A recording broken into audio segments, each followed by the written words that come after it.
In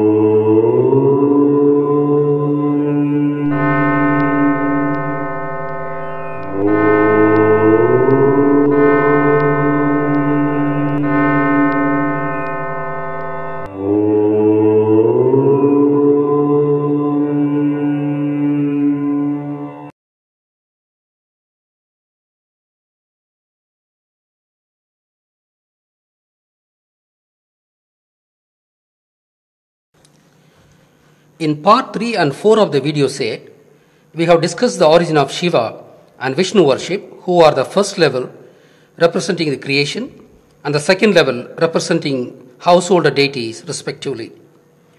Now, for representing the highest level of wisdom, there should be a deity. Amanan, which is also called Samanan, are the general names of Aaseevaham sage. The greatest Samana, that is Amana, is a yogi who has achieved the highest wisdom. Periya or Perum are the Tamil equivalents of the word greatest. For instance, Perum plus all, Perumal, Perumal. Perumal is one of the names of Vishnu. This name also proves further that Vishnu was a human Siddha, which we have established in video part 4. Likewise, Periya plus Amanan, Peramanan, Piramanan, Brahmanan, Brahman. Hence, Brahmanan is one who has learnt all arts and attained enlightenment through his yogic practices. This is the title one earns through many years of diligent study and meditation. Hence, this word is a Tamil word and belongs to Aaseevaham. The color representing this stage is white and is related to enlightenment. Hence, the Indo-Aryans who strayed into the Indian subcontinent through Khyber Pass are not to be called Brahmana. One should ask then how the Indo-Aryans came to be called Brahmins. Let me explain. Indo-Aryans who came from the very cold northern regions of the earth are white in color. Tamils living nearer to equator are black in color. Why should the people of hot zone be black? The average body temperature of humans is about 37 degrees Celsius. Except a brief period during hot seasons, the average temperature of the surroundings of South India is only slightly less than body temperature, and hence heat is available aplenty here. A black body would radiate heat rapidly, and hence tropical man is black in order to maintain his body temperature at 37 degrees. The black body absorbs heat also rapidly, but since man can control his exposure to direct sunlight, the nature chose the color of his body as black to easily radiate excess heat quickly in order to maintain his body temperature at 37 degrees Celsius. On the other hand, in very cold places away from equator, the environmental temperature is sub-zero most part of the year, and the human body would be radiating its body heat to the surroundings.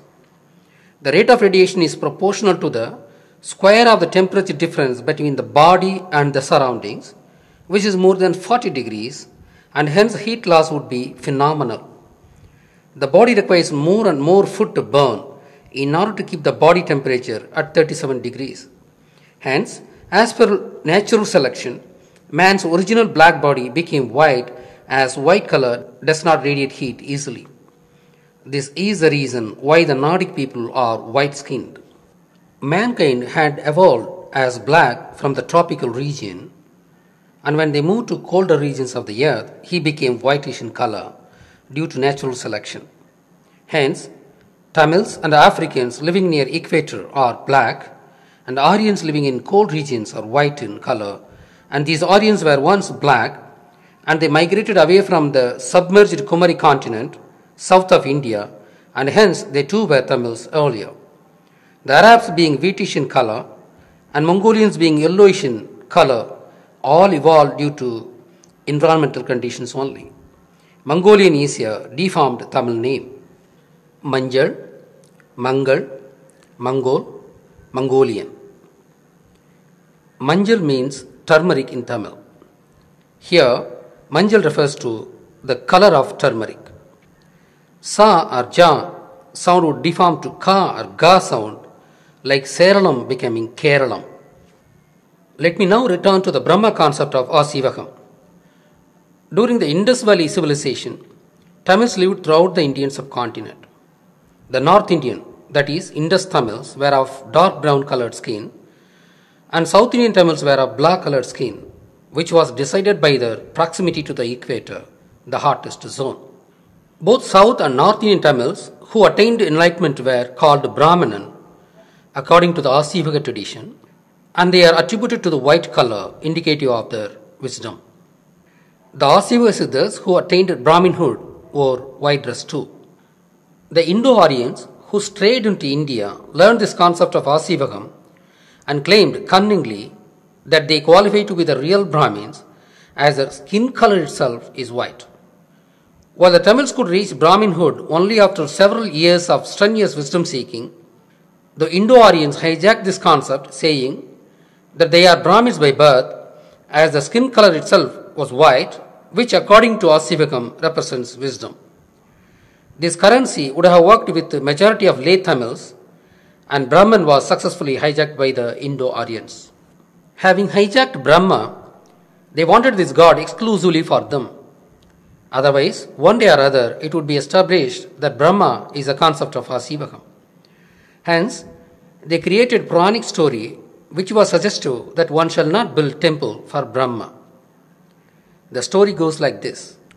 Shiva seems to have challenged both Vishnu and Brahma to find the foot and head respectively of Shiva himself.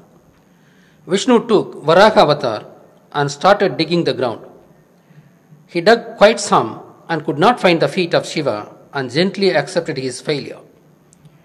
On the other hand, Brahma started on his swan vehicle and headed for the head of Shiva. He went quite some distance up. A Tadambu came down from above, and Brahma asked where it was coming from. It replied that it was coming from the head of Shiva. Brahma asked it how long it would take to reach his head. It replied that it would be next to impossible to reach his head, as the Poo itself was traveling for several yugas of time. Then Brahma asked it to be his false witness to tell Shiva that he had reached his head. When they claimed victory, Shiva cursed both for lying and said that hereon Brahma shall not have a temple and Tadambu would not be used for puja of Shiva. That was why Brahma temples were not built in India. Varaha avatar was created to loot Brahma concept from Tamils. Despite being abysmal stupidity, even the Indo-Aryan intellectuals of today are shamelessly subscribing to this story. This way, the Indo-Aryans hijacked Aaseevaham Brahma exclusively for themselves. We have already said that by showing their skin color, they claim that they are the Brahmins by birth, and hence they rule that every Indo-Aryan individual, irrespective of his age, has to be respected by all other colored people. Hence, the noblest Aaseevaham principle itself paved the way for its own demise, having been caught by the wrong hands. This should be an eye-opener for all. Even the greatest idea shall be utilized for mean ends by wrong hands. You might think that we are the first people to discover this fraud. Not so. Buddha himself condemned the Indo-Aryans that their concept of Brahma is completely wrong, as is shown in this slide, which is part of an article in Wikipedia. The Buddha described the Vedic Brahma as a misunderstanding or mistaken remembrance of one or more of Buddhist Brahmas, as explained in the Brahmajala Sutta. There is no identity between the Buddhist Brahmas and the Hindu conception of Brahman as an all-encompassing divine force. You can now understand the reason why the original Buddhism was eliminated from Indian soil, from its very birthplace by the Brahmins, while it is living in a number of foreign soils as the third largest religion of the world. The Buddhist Brahma that Buddha was referring to is actually Aaseevaham Brahma, which was pre-runner of Buddhism, as we had already explained. However, I do not know whether Buddha himself got the correct concept of Aaseevaham Brahma. Buddha knew only the diluted concept of Samanam, as he was not aware of the color concept of Aaseevaham. The enmity between the Indo-Aryans and Indian Tamils had started ever since Indo-Aryans entered Indian subcontinent through Khyber Pass. Indians, that is all Tamils at the time, lost every one of their possessions to the white-skinned Indo-Aryans solely because of their dark complexion. The possessions the original Indians lost to them were science, technology, astronomy, literature, fine arts like music, drama, dance, etc. We know that Aaseevaham had a 7-color concept, one color representing each wisdom stage for both Saptarishi and Saptakanyis. Saptarishi, Saptakanya are Sanskrit words, and the Tamil originals were Elu Muni and Elu Kanni respectively. We are using Sanskrit names in this product as they are more popular words today. The Indo-Aryans then replaced the 7-color, that is Varna concept of Aaseevaham, with their own 4-Varna concept to divide the Indian people. They stated that they were Brahmins and born from the forehead of Brahma, and hence they declared Brahma as a god of creation, pulling this department from Siva, who was until then a god of both creation and destruction. Even Rigveda refers to Siva as Urithiran, who shall be expanded as Uruvakum Thiram, which means in Tamil as one who is capable of creation. One could understand this very easily. Since Shiva is in the form of Shivalingam, the reproductive organs, Shiva represents God of creation. Then how could it be attributed only to destruction? Have you ever thought of it? Isn't it a fraud to link him with the destruction only? Until then, Vishnu was only a primary domestic male god, and Thirumagal called Lakshmi the primary domestic female god. Before being hijacked, Brahma should have been worshipped as the male god of supreme wisdom by the native people of Indian subcontinent. The main point is that the Indo-Aryans hijacked Brahma and claimed that they are the chosen people of Brahma as they are born from his forehead, and Sudras were the least preferred children of Brahma as they are born from his feet. Kshatriyas and Vaishyas were the people of middle order between Brahmins and Shudras. Just like Buddha and Mahavira having their own followers, Shiva, the first Tirthangara, and Vishnu, the 23rd Tirthangara, were having their own followers. The followers of Shiva were called Saivites, and the followers of Vishnu were called Vaishnavites. The word Saivam evolved from English literation of the word Sivam, and the word Vainavam evolved from the English literation of the word Vinnavam. The word Saivam spelled in English shall be read both as Sivam or Saivam. The same way, Vinnavam spelled in English shall be read both as Vinnavam or Vainavam.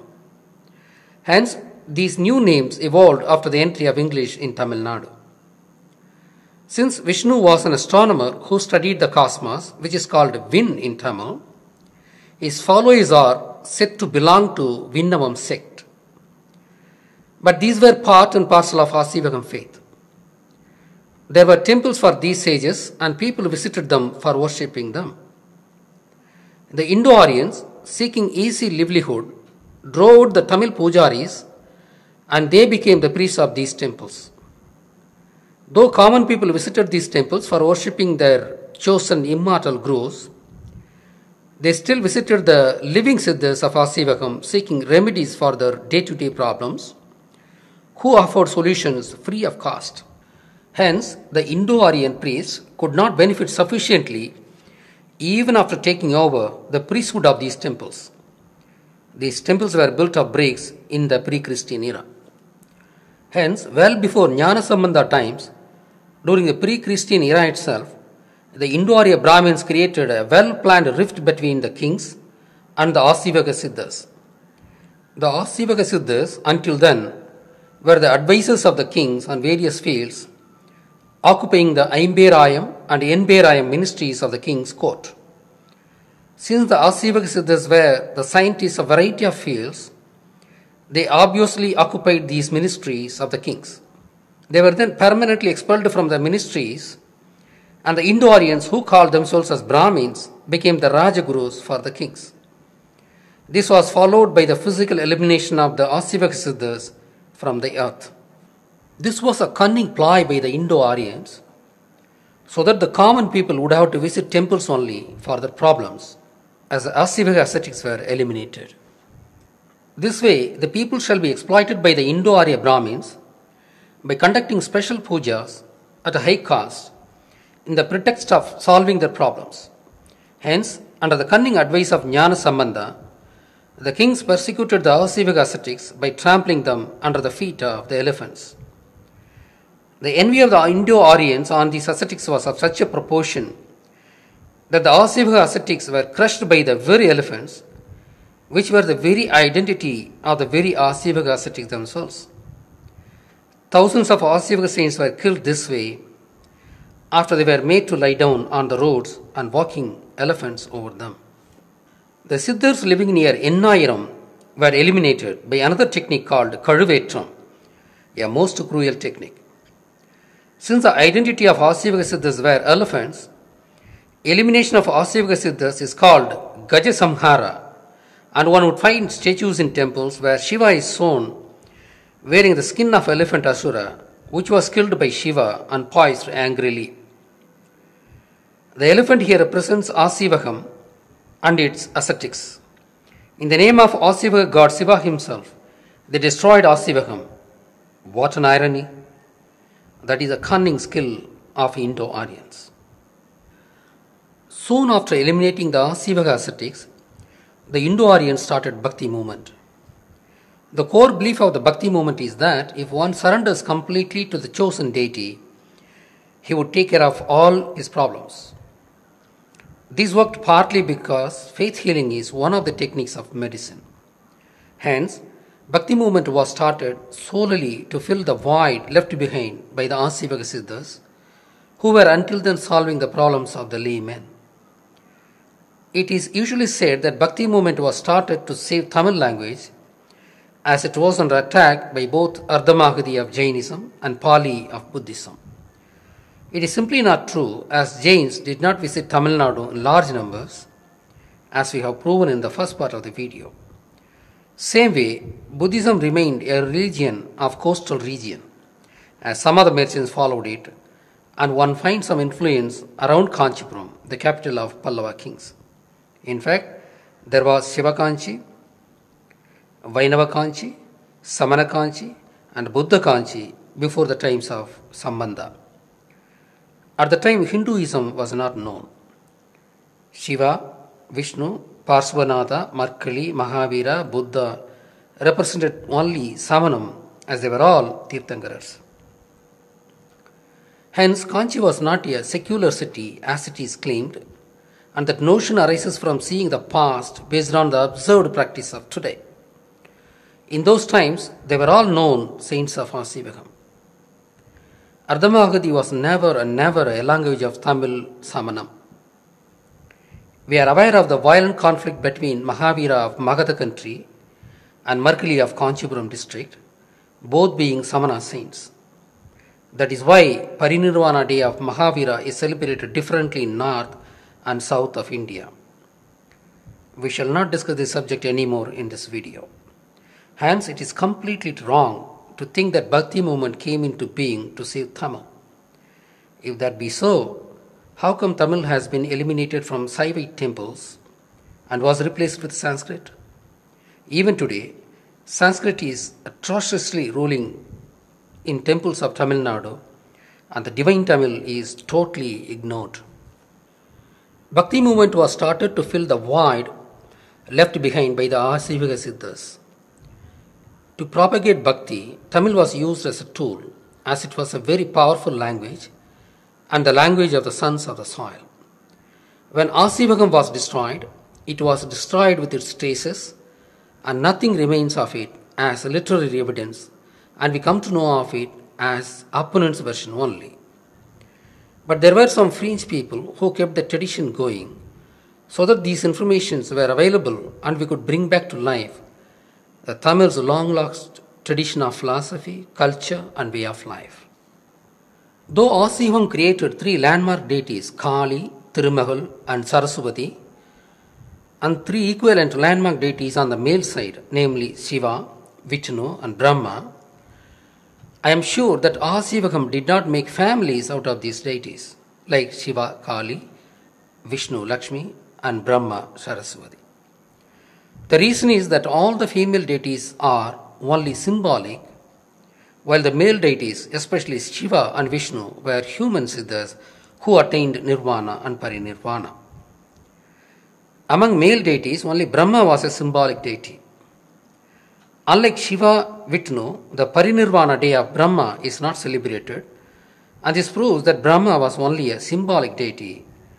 And moreover, all the Tirthankaras of Aaseevaham shall be called Brahmana, and hence there wasn't any Siddha to be specially called Brahmana, and hence it was only a symbolic deity.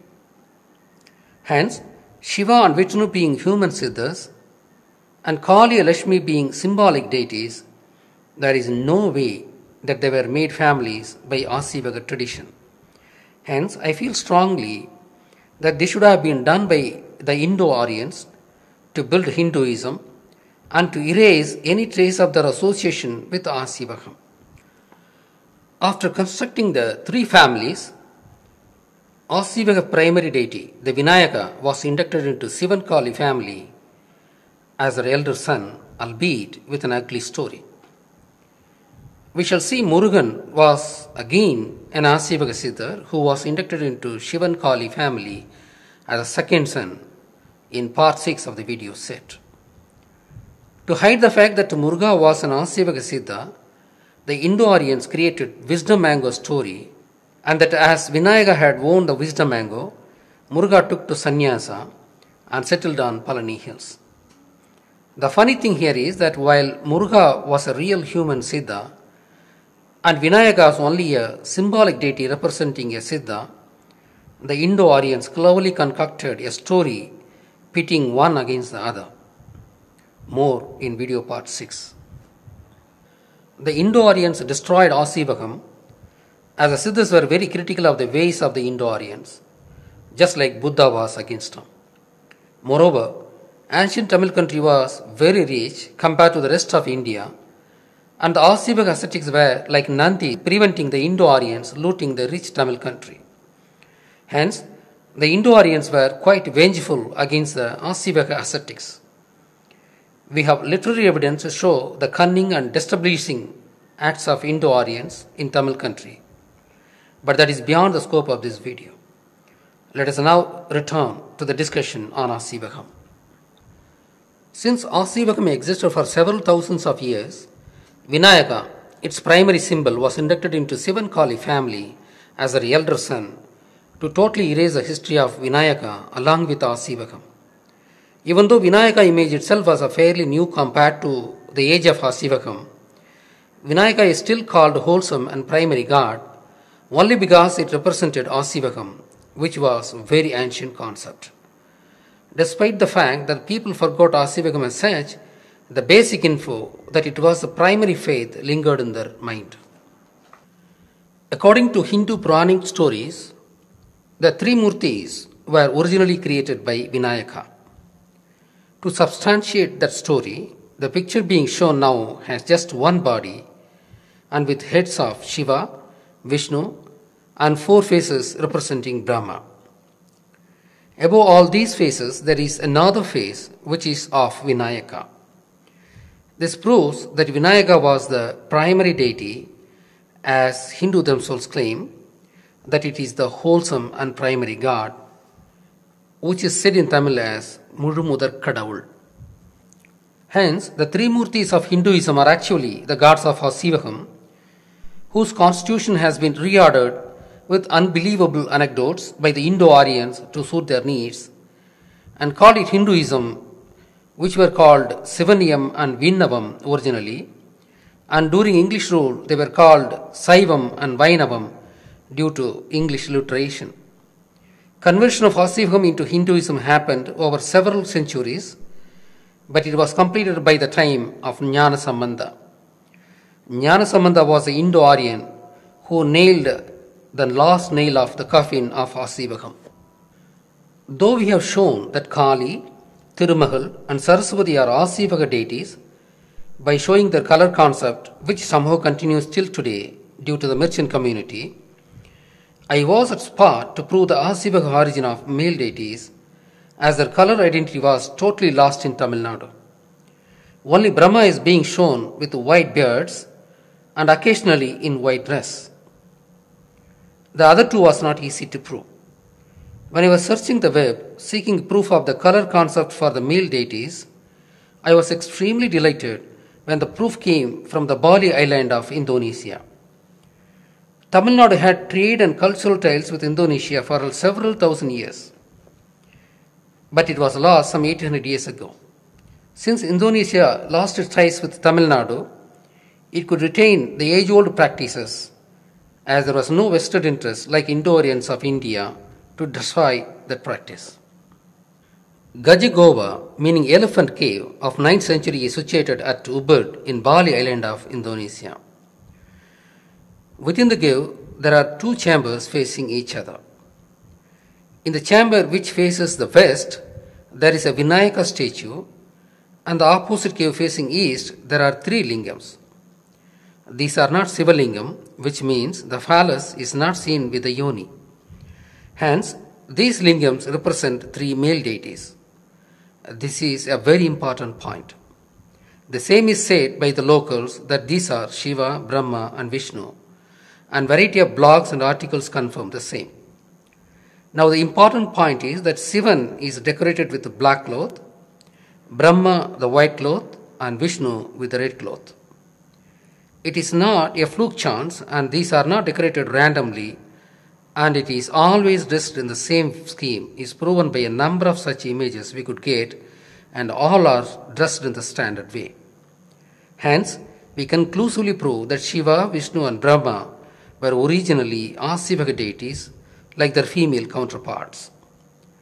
In the Vinayaka chamber, we see recesses or niches for meditation to be used by Siddhas, which proves that Aaseevaham was practiced at Bali too, and that Vinayaka was the god of Aaseevaham. The cave entrance is decorated with a carving of elephant, which proves that this is the center of Aaseevaham, as elephant symbolizes Aaseevaham, apart from the main god of the cave, Vinayaka, which was the primary deity of Aaseevaham. Hence, we have proven that the so-called Hinduism of today was constructed out of Aaseevaham deities only. The only thing that the Indo-Aryans did was to create obnoxious Puranic stories to explain their constructs and organization of the gods of Aaseevaham. Despite all the Puranic stories, unbelievable notions are omnipresent in their stories. For instance, Brahma was shown created out of umbilical cord of Vishnu, who is a male deity. Let me repeat, out of umbilical cord of Vishnu, a male deity. And again, another stupidity is that Brahma is having white beard and shown old, while Vishnu is shown young and clean shaven. How can an old person emerge from the umbilical cord of an young person? According to Aaseevaham, Brahma should be an aged person of wisdom, as it takes years of time to master all the arts and then attain nirvana stage. This general information remained in the minds of the people, which is reflected in Hinduism description also, rendering Brahma as old-aged. But Indo-Aryans concocted the unfitting story that old-aged Brahma emerged from the umbilical cord of the young Vishnu. Among 7 Munis and 7 Kannis, the 7th color is transparent, and hence it is not expected to be having an image. That means the 7th one is the same for both Munis and Kanyas, and hence it has no form and no sex and is called Parabrahma, a supreme wisdom, a divine force which manifests as nature, of which we are all part of. Hence, a person of Aaseevaham faith could choose his deity, one with an image of his choice among the 6, or without it, that is 7th, as per his emotional, intellectual or philosophical needs.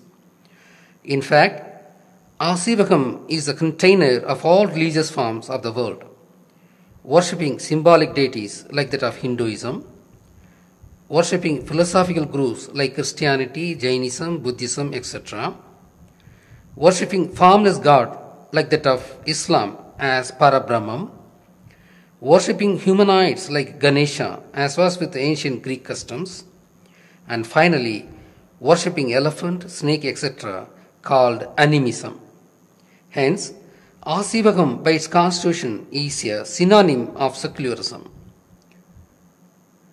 This is so because Aaseevaham is the first and most ancient and most mature faith of humankind and created by Tamil Siddhas who have no parallel in the entire history of the world. Before ending this treatise, we shall like to discuss one important info. In every village in Tamil Nadu, one shall find on a raised platform a lone Vinayaka flanked in either side by a twisted snake pair and under a peepal tree. The peepal tree is called Aaseevaham in Tamil, which means government tree. It is called so because the village is administered from under this tree, as this tree offers cool and very big shade to accommodate large gathering. If there is anything to be discussed, the village people assemble under the tree and democratically arrive at solutions. The peepal tree is called Aaseevaham for yet another reason also. If there is any message from the king, it would be announced to the people under this tree after collecting the village people by tom-tom sound.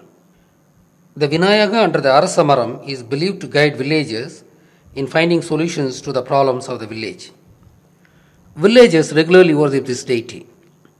In fact, Vinayaka is supposed to be doing what Aaseevaham Siddhas were doing in the past. The twisted snake structure implies that Vinayaka is assisted by the awakened Kundalini Shakti in delivering solutions to the villagers.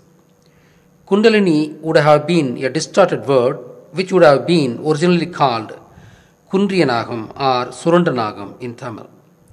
Since Vinayaka represents Siddhas who are seen by the lay Tamils as people of medicine, and since Siddhas are related to twisted snakes reflecting their yogic power, the emblem of medicine of the world happens to be Caduceus, said to be a Greek symbol, which originated actually from Tamil Nadu, and this needs no further elaboration.